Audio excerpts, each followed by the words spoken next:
They came into town like a sudden army, and their caravan came to a halt close to Thor's home.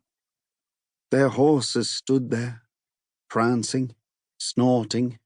It took too long for the cloud of dust to settle, and Thor anxiously tried to steal a peek of their armor, their weaponry. He had never been this close to the silver before, and his heart thumped. The soldier on the lead horse dismounted his stallion. Here he was, a real, actual member of the silver, covered in shiny ringmail, a long sword on his belt. He looked to be in his 30s, a real man, stubble on his face, scars on his cheek, and a nose crooked from battle. He was the most substantial man Thor had ever seen, twice as wide as the others, with a countenance that said he was in charge. The soldier jumped down onto the dirt road, his spurs jingling as he approached the lineup of boys. All up and down the village stood dozens of boys at attention, hoping. Joining the silver meant a life of honor, of battle, of renown, of glory, along with land, title, and riches. It meant the best bride, the choicest land, a life of glory. It meant honor for your family, and entering the Legion was the first step. Thor studied the large golden carriages, and knew they could only hold so many recruits. It was a large kingdom, and they had many towns to visit. He gulped, realizing his chances were even more remote than he thought. He would have to beat out all these other boys, many of them substantial fighters, along with his own 3 brothers. He had a sinking feeling. Thor could hardly breathe as he watched the soldier pace in the silence, surveying the rows of hopefuls. He began on the far side of the street, then slowly circled. Thor knew all of the other boys, of course. Some of them he knew secretly did not want to be picked, even though their families wanted to send them off. They were afraid. They would make poor soldiers. Thor burned with indignity.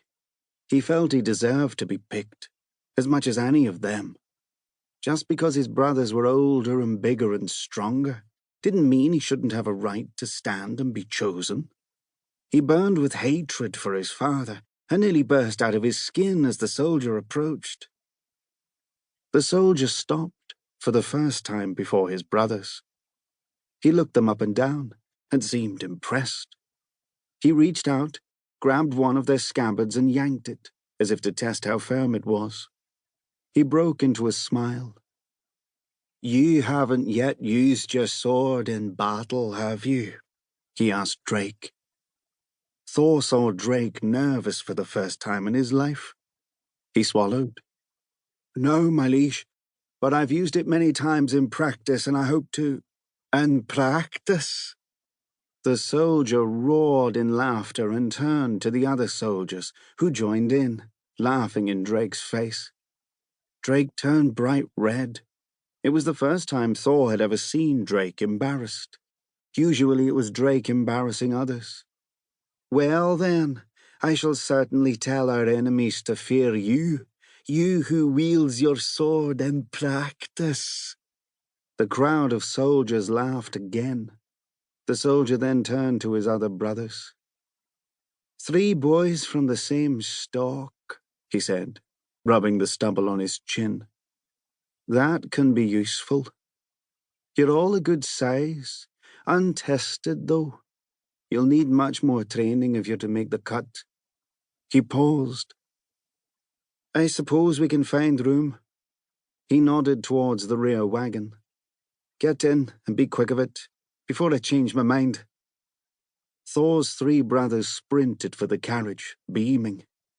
Thor noticed his father beaming too, but he was crestfallen as he watched them go.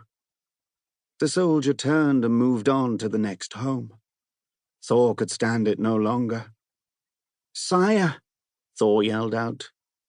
His father turned and glared at him, but Thor no longer cared. The soldier stopped, his back to him, and slowly turned.